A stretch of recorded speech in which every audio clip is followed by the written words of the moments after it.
एक बहुत प्यारी आध्यात्मिक चर्चा कर रहे हैं जो जीवन जीने के सूत्र में काम आती है। एक बहुत सुंदर पॉइंट आया, निज सुध अप्पा। पंकज वाकीवाल जी क्या कहा? निज सुध अप्पा, मेरा जो आत्मा है वो निश्चय से शुद्ध है। क्या कह रहे हैं? निश्चय से शुद्ध है, इसलिए आचार्य ने कहा निज शुद्ध अप्पा। क्या कहा? जोर से बोलिए, निज शुद्ध अप्पा। इसमें आचार्य भवन कह रहे सोहम तथापि भक्ति वसान मुनीस कर्तुम स्तवम विगत शक्ति रपि प्रवत्ता पीत्वात वीर मविचार मृति निगेंदम ना भी एति किम निज शिशो परिपार नाथ। हे भगवान, आपके अनंत गुण हैं। कितने गुण हैं? अनंत गुण है, उसको कोई गिन नहीं सकता। इतने गुण हमारे अंदर एक खूबी हो, पहाड़िया जी, एक खूबी हो तो हम पूरे मोहल्ले में ढिंडोरा मचाते हैं, पूरे अखबार में देंगे, व्हाट्सएप फेसबुक पे फैलाएंगे कि मेरे अंदर ये गुण है। लेकिन जो त्रिलोकी नाथ उनके अंदर अनंत गुण है, फिर भी आज तक कभी किसी से कहते नहीं। हम ही उनका गुणगान करते रहते हैं, हम ही उनके जय जयकार लगाते रहते हैं। तो आपके अनंत गुण हैं और भक्ति के वशभूत होकर मैं आपकी स्तुति कर रहा हूं। लेखक ने भी अपनी कलम तोड़ दी, स्याही भी फेल हो गई, कागज भी खत्म हो गया। क्यों? क्योंकि आचार्य भगवान कहते हैं इतने अनंत गुण हैं कि लिखते लिखते हमारी पूरी उम्र खत्म हो जाएगी, लेकिन भगवान के गुण अनंत है, वो लिखते लिखते खत्म नहीं। इतना गजब का उन्होंने वाचना की है। कहा जितनी मेरी शक्ति है, क्या कह रहे हैं?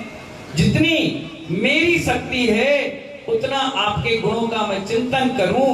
जब तक केवल ज्ञान ना हो तब तक आपके अनंत गुणों का अनुभव होगा, उसके पहले अनुभव नहीं होगा। कोई व्यक्ति आपसे कहे, कोई व्यक्ति अगर आपसे कहे कि रेत का ढेर है, रेत के कणों को गिनकर बताओ। कोई व्यक्ति आपसे कहे गोल्डी भाई कि समुद्र का पानी है, इसमें कितनी बूंद है गिनकर बताओ, तुम अंदाज लगा सकते हो लेकिन परफेक्ट बता नहीं सकते। क्यों? क्योंकि इसी प्रकार भगवान का अतः ज्ञान है, अतः गुण है, अतः उनके अंदर अलौकिक क्षमता और क्षमता है। उस क्षमता को गिनने वाला आज तक कोई नहीं हुआ। इतना अनंत गुण है। इसलिए आचार्य भगवान कह रहे हैं अरे हमें क्या ज्ञान है, जमीन पर पड़ी हुई रेत कोई बता सकता है कितने कण होते हैं? भरा हुआ समुद्र का जल कोई बता सकता है कितनी बूंद है? एक एक करके गिनती भी करते रहोगे तो पूरी जिंदगी खत्म हो जाएगी, लेकिन सतीश जी कुबेरेंद्र गिन नहीं पाओगे। हे भगवान, आपके अनंत गुण जो हैं वो मेरी आत्मा में प्रकट हो जाए, बस इसीलिए तो आपकी इतनी भक्ति आराधना हम कर रहे हैं। आज हमने भक्तांबर महामंडल विधान किया, 48 दिन से रोज प्रतिदिन पढ़ाई लिखाई उसी पर, सिर्फ उसी पर फोकस होकर चल रहा था। वो इसलिए चल रहा था महानुभाव, सिर्फ भगवान के गुणों की प्राप्ति के लिए, अवगुण की प्राप्ति के लिए नहीं। हमने इतना अच्छा विधान किया, पाठ किया। उस पाठ का मतलब ही ये था कि हे प्रभु, ये अनंत भक्ति है। एक व्यक्ति विशेष की भक्ति को कहा गया भक्तांबर स्तोत्र, उसमें एक व्यक्ति की भक्ति की गई। वो कौन थे? आदिनाथ भगवान। कौन थे?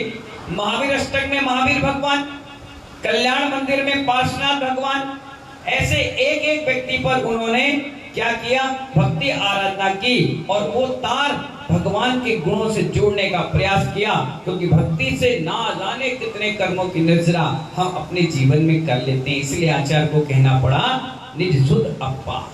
हमारी आत्मा निश्चय से शुद्ध है, त्रिकालिक है, अमूर्तिक है। इस आत्मा में लगे हुए जो कर्म कालिमा है उसको निज शुद्ध अप्पा समझकर धीरे धीरे जैसा भी हो भक्ति आराधना से, दान पुण्य से, सेवा भाव से, शुभ का आश्रय करके अशुद्ध को रोक करके हम जितना हो सके ढीले करें। ढीले के बाद धीरे धीरे क्षणन करें और क्षणन करने के बाद एक दिन महानुभाव केवलत्व की प्राप्ति करें। क्योंकि समय आपका हो रहा है और समय हो गया तो हमारा भी मौन हो गया। इसलिए आज इतना ही निज शुद्ध अप्पा समझ लो कि हमारे निश्चय से शुद्ध आत्मा है और रेत के कण जैसे नहीं गिने जाते, समुद्र का जल जैसा नहीं गिना जाता बूंदों के हिसाब से। ऐसे भगवान के अनंत गुण को कोई आज तक गिन नहीं पाया। और जिसने गिरने का प्रयास किया वो खुद भगवान बन गया। वो बताने लायक ही नहीं रहा, वो कहने लगा आ जाओ इस अनंत आत्मा में तुम भी समा जाओ, और अनंत का अनंत समा गए और वहां से कोई आने वाला व्यक्ति नहीं, कोई बताने वाला व्यक्ति नहीं। इन्हीं मंगल भावनाओं के साथ जय बोलिए आदिनाथ भगवान की